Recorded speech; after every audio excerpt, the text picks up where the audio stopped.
Great question. It all really started in college. The idea when I was forced to cook for myself for the very first time.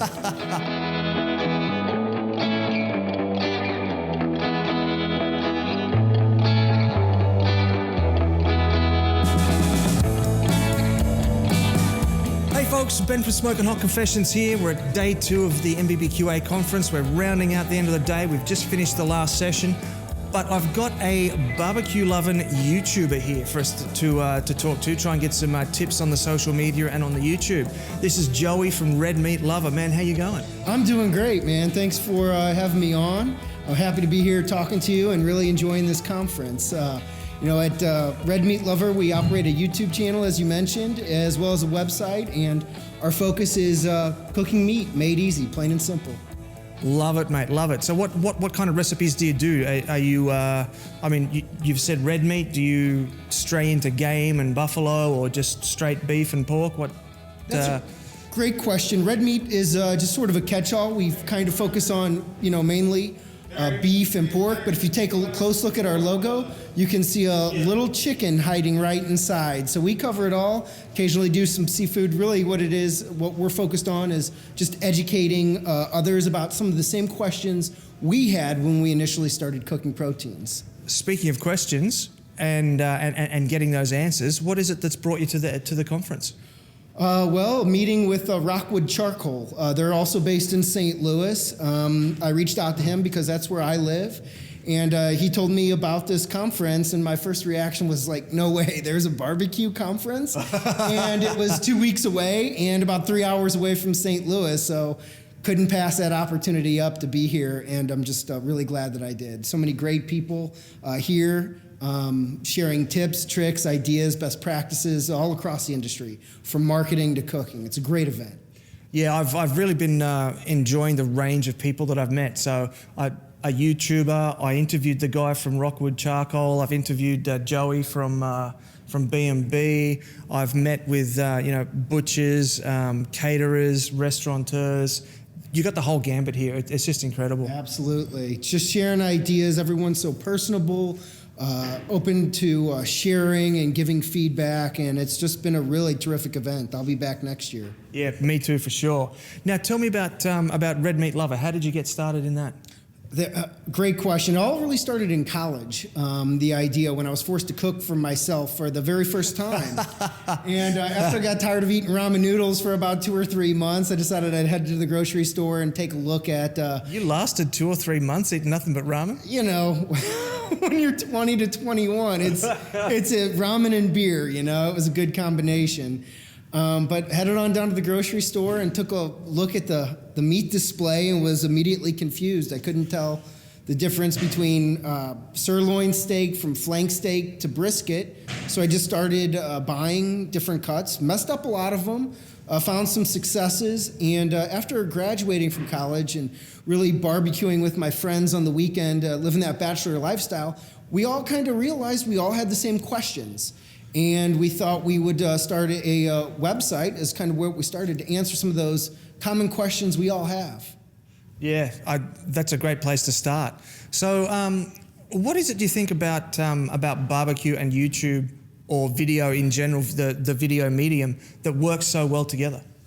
Well, it's the old adage, a picture is worth 1,000 words, so what's a video worth? A bunch of thousands of pictures, yeah. Yeah, millions of words, basically, and YouTube is the second largest search engine utilized in the world, so right after Google, if they're not finding their answers on Google, they're finding it right over on YouTube. So it's just a database of information, everyone from amateurs to pros who are out there, sharing what they've learned, where they've made mistakes, and helping others, avoid some of those mistakes. And that's, what we try to do as well. Cool. So break it down for me. For those of us who don't have a YouTube channel yet, how do I get started? Well, in its simplest form, you just need an iPhone. We wanted to, in addition to offering quality content, we wanted to create really high quality videos that were engaging, Sort of what we try to do with our videos is deliver on education, inspiration, as in one is inspired to try this at home, and sprinkle in a little bit of humor in there as well. So that's kind of our recipe that we follow, pun intended. Nicely done. I did notice that. Well done. I'm very fortunate in that I have a business partner who's also very passionate about what we do and is also really good behind the camera. But I think for me, it really just started with cooking what I already knew and had been making in my own kitchen for the last decade. So I take it that it helps then if you've got a second person to hold the camera rather than try and set it up on a tripod, do something, run around, move the tripod. Absolutely. I find that having a professional behind the camera, someone who's well-versed with the intricacies of operating and editing, which, takes a ton of time as well to do right. I don't have the patience for that. Luckily, he does. But then I also find I do a lot of public speaking, so with that background, I realized that having a good script, literally knowing what you're going to say, is that when people are taking time out of their busy lives, that you're giving them something valuable, that's straightforward. We really strive for something in the neighborhood of 7 to 10 minutes, something that can be digested fairly quickly, and it tries to hit on all the important points. So that script, knowing what you're going to say, is also really important. And wherever I mess up, that's where good editing comes in. Yes, I love the power of editing.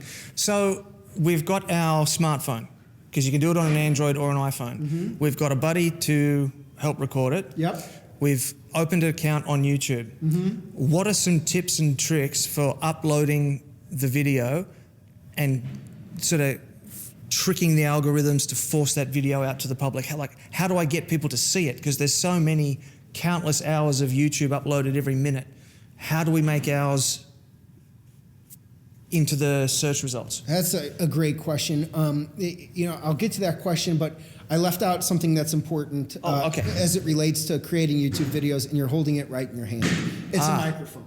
So important versus it gives a crisper, cleaner sound. So I wanted to mention that, but I guess back to your question, you need to kind of know a little bit about what people are looking for. It's one thing to put out there what's in your heart, but it's no good if no one can find it or if no one's using it. So at a broad level, just see what other videos are out there and working. Of course, you never want to take anyone else's title or anything like that. But if there are certain keywords that you are finding within the high-ranking, high-performing videos, that's really important. There's also, when you upload a video, there's the public doesn't see it on YouTube, but there's a place to add tags, which is like keywords that, as far as I know, YouTube and Google, that kind of helps, optimizing those keywords allows your video to be found more quickly. Of course, we're still learning. YouTube does not put out a publication of a how-to. There is no manual. No. So it's other creators like us who are just trying to figure it out and who are within those communities of other like-minded people who are sharing their success stories. We're just now beginning to experiment with 4K. We've noticed and we've heard from some others that 4K videos tend to perform a little bit better. Interesting. Yeah, so we're entering season 3 of our program. We've done about 36 videos.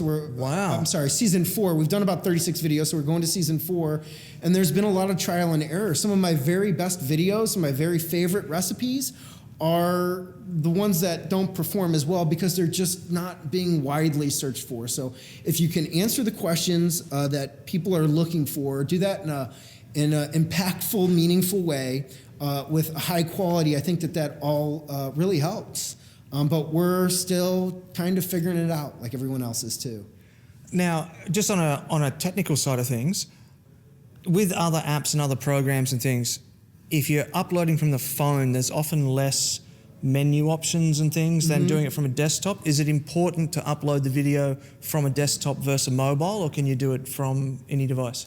We've only uploaded from a computer, or a desktop. So we have not even attempted to upload from a telephone. We overlay music, and so we do all that with software, which we don't have. I mean, if it's on the phones, I don't know about it. Not really my end of the project, but yeah, we upload all from desktop. Okay. Yeah, cool. Because I'm not sure. I haven't, because I'm a desktop guy as well when I upload videos. I'm pretty sure you can't add tags from a mobile. Yeah, I don't know the answer to that. I'm 90% sure of that. Yeah. But adding tags, using keywords. I feel like I'm missing something out. I'm sure it will come to me later. But again, just delivering on that. Oh, the like ratios. It's really important. YouTube, it's one of the many factors in their algorithm. It kind of just goes towards engagement, which comments go towards that. So we try to really, we don't want to just put out a video and then not respond to any of the comments. We try to address the ones that have praise as well as the ones that have criticism as well. Just stay engaged with our audience. Ultimately, what we want to do is create a community where people can come, find the answers, share feedback on what's worked for them, what hasn't worked for them, and add value to, again, our community. Yeah, and engagement is actually a key point for any social media platform. So if someone leaves a comment on one of your posts, reply to it. Like the comment and reply to it all the time. It tricks those algorithms, so it trips the algorithms. We don't want to trick them because then they'll change the rules on us and we all have to go back to the start and learn again. It trips it trips the algorithms, and then your stuff's going to get seen by more people. So, man, I think it's beer o'clock. I'm obviously in desperate need of a cold beer. Yeah. Thank you very much for your time. It's my pleasure, and look forward to seeing you again at future events, man. It's been a pleasure. Definitely.